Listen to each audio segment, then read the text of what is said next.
আজকে আমি রান্না করব ফুলকপি কাঁকড়া দিয়ে ঝোল। আর এই যে কাঁকড়ার ঘিটা এখন আমি ভাজবো।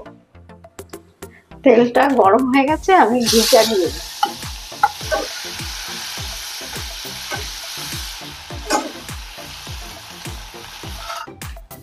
কাঁকড়ার ঘিটা ভাজা হয়ে গেছে, আমি নামিয়ে দিচ্ছি।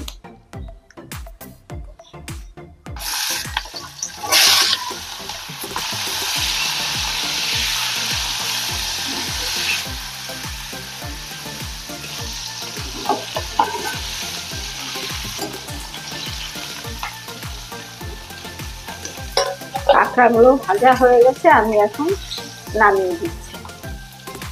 আমি কড়াইতে তেল দিচ্ছি, ফুলকপিগুলো ভেজে নেবো লাল করে। এই আমি ফুলকপিগুলো দিচ্ছি।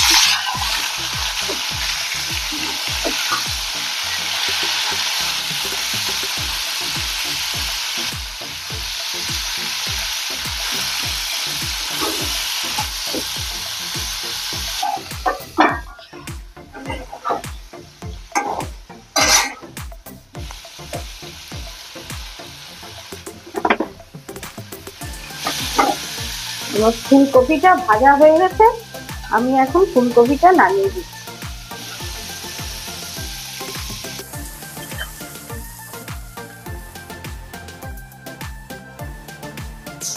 ফুলকপিটা ভাজা হয়ে গেছে, জিরে, শুকনো লঙ্কা আর তেজপাতা ফোড়নে দিলাম। আমি এই যে আলুটা দিয়ে দিচ্ছি, এই যে নুন দিচ্ছি।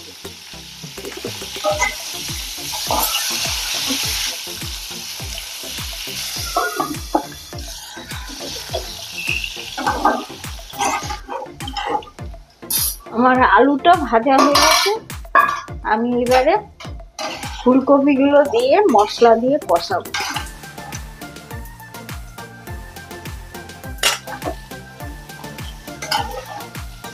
জিরের গুঁড়ি দিচ্ছি, জিরের গুঁড়ি দিয়ে এই যে কষাচ্ছি। জল দিয়ে দিচ্ছি, হলুদ দিয়ে দিচ্ছি। এই যে হাফ চামচ হলুদ দিলাম, 1 চামচ লঙ্কার গুঁড়ো,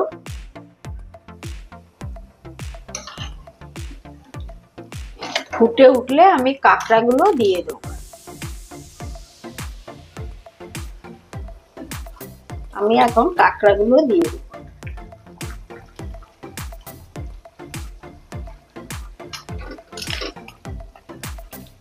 গরম মশলার গুঁড়োটা দিচ্ছি, অল্প একটু চিনি দিচ্ছি, হাফ চামচের কম।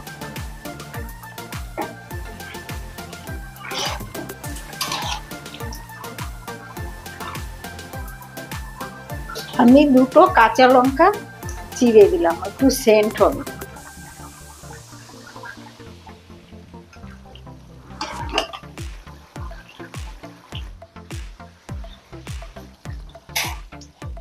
ফুলকপির কাঁকড়ার ঝোলটা হয়ে গেছে, আমি এখন নামিয়ে দিচ্ছি।